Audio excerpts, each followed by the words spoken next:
Bueno, hoy vamos a hablar de una muchacha, Rosa Alfonsina Plessis, se llamaba, y había nacido en un pueblito llamado San Germain, un 15 de enero del año 1824. Se hacía llamar María Duplessis. Bueno, una de sus abuelas había sido prostituta y uno de sus abuelos era un cura que había colgado los hábitos. Su padre, Martín Plessis, era un vendedor ambulante, borracho y vagabundo. Su madre, una sirvienta que la abandonó cuando era una niña y se la dejó a un primo, un granjero.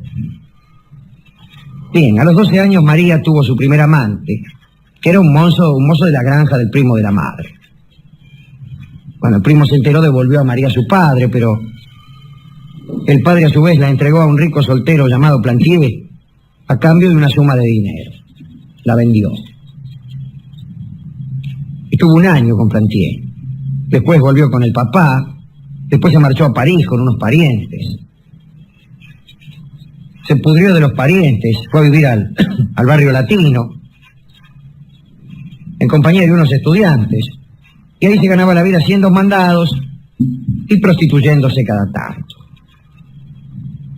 Un escritor francés, Néstor Roqueplan, cuenta que la vio un día parada junto a un vendedor de papas fritas, mirando las papas fritas con muchísimas ganas. Y entonces, conmovido por aquella muchacha que era tan hermosa pero tan sucia y tan pobre, le compró un paquete de papas fritas.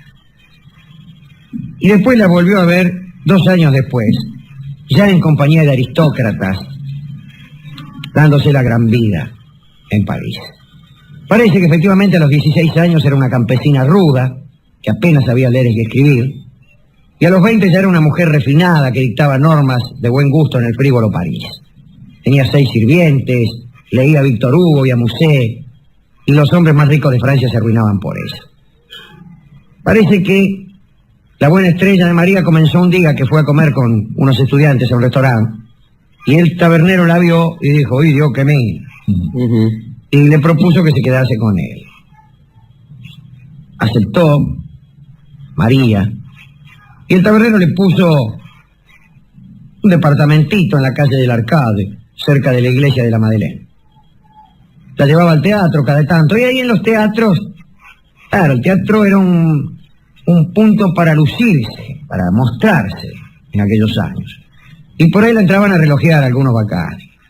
Y así la vio el conde Ferdinand de Mangullón, que redondamente se la sopló al tabernero y le instaló un cacho mejor. Después, otro noble, el duque de Guillet-Gramont, se la llevó a los balnearios alemanes que estaban de moda en aquel tiempo. Y le nació un niño en 1841 a María. Pero este niño fue entregado a unos padres adoptivos y se perdieron noticias de él. Los amantes de María se multiplicaron.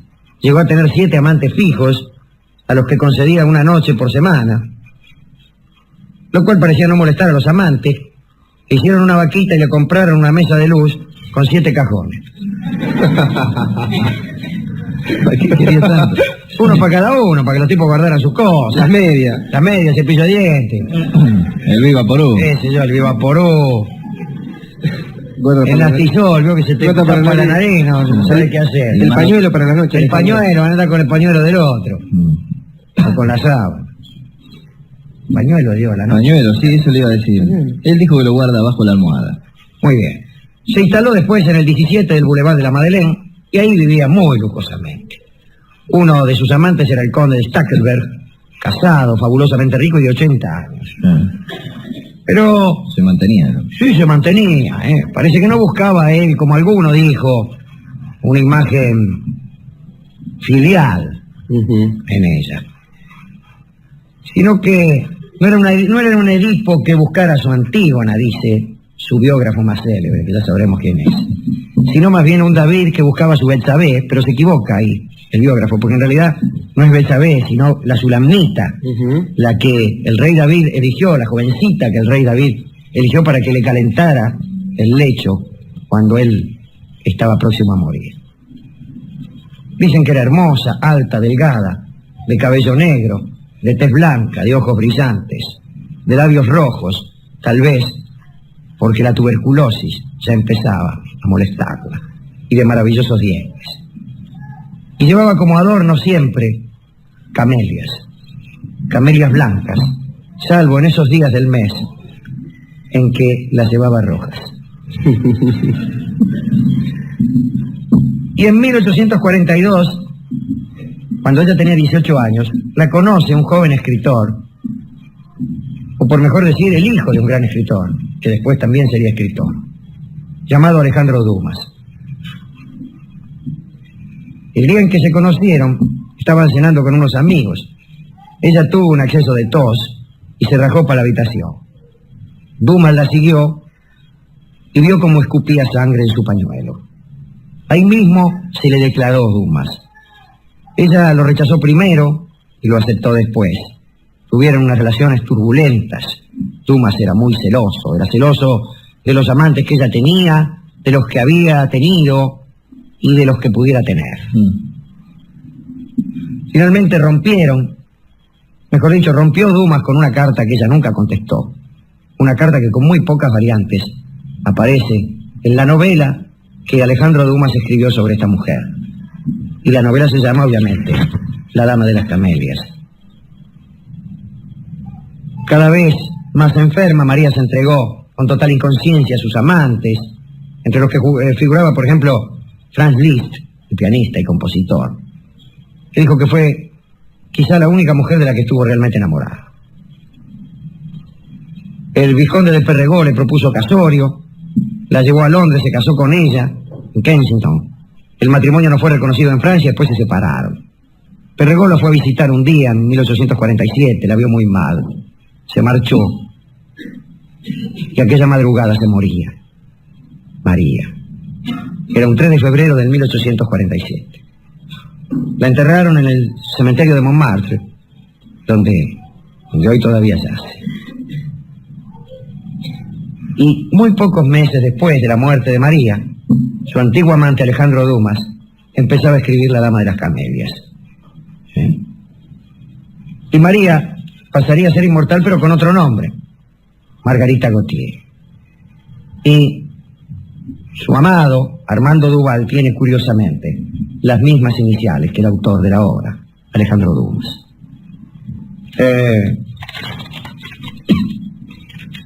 Cuando Dumas murió fue enterrado en ese mismo cementerio. Ya les voy a contar lo que sucedió allí. Me olvidaba de hablar de la ópera a que dio lugar La Dama de las Camelias. La novela fue publicada en 1848 y Francesco Maria Piave hizo un libreto y le puso música, como todos ustedes saben, Giuseppe Verdi, y la ópera se llamó La Traviata, que, como se dice, se estrenó un 6 de marzo del 53 en Venecia. Dicen que fracasó, vaya a saber si es cierto. Ahí también había algunos cambios. Y si María había pasado a llamarse Margarita Gautier en la novela, resulta que en la ópera se llamó Violeta Valerí. Y Armando Duval fue Alfredo Germón. Un libro, el libro y la ópera fueron bastante combatidos porque el tema les parecía muy audaz a los macanudos de aquel tiempo. Pero triunfó. Hay otras canciones, películas que se refieren a esta María, a esta Margarita Gautier. Incluso tangos. El tango Margarita Gautier, sin ir más lejos, de Joaquín Mora. El tango Griseta, de Enrique Delfino. Y muchos otros. Poesías de Darío que la citan. Recuerda que quería ser una Margarita Gautier. Cuando Dumas murió lo enterraron en el mismo cementerio de Montmartre. Pero habían pasado ya 50 años. 50 años. Pero los asistentes al entierro de Dumas arrancaron de su carroza fúnebre y de sus coronas las camelias y las llevaron a la tumba de María. Y hoy hemos querido recordar a esta muchacha. Y por supuesto, si hay una dedicatoria, será a ella. Y también ese joven enamorado que fue Alejandro Dumas, y que supo convertir el sentimiento en arte. Está bien eso, convertir nuestra pasión, nuestro sufrimiento, nuestro amor en arte. Está mal lo inverso, querer convertir en novela nuestra vida. Eso es algo que no siempre se entiende. Es algo que no siempre se entiende. Está bien tomar como arcilla nuestros padeceres y escribir, por ejemplo, el Werther, donde un tipo se suicida por amor. Está mal tomar como ejemplo el Werther y tratar de convertirse uno protagonista de una novela y suicidarse. Eso es horrible. Esto que estoy diciendo no lo he inventado yo, lo decía Goethe, hablando justamente del Werther.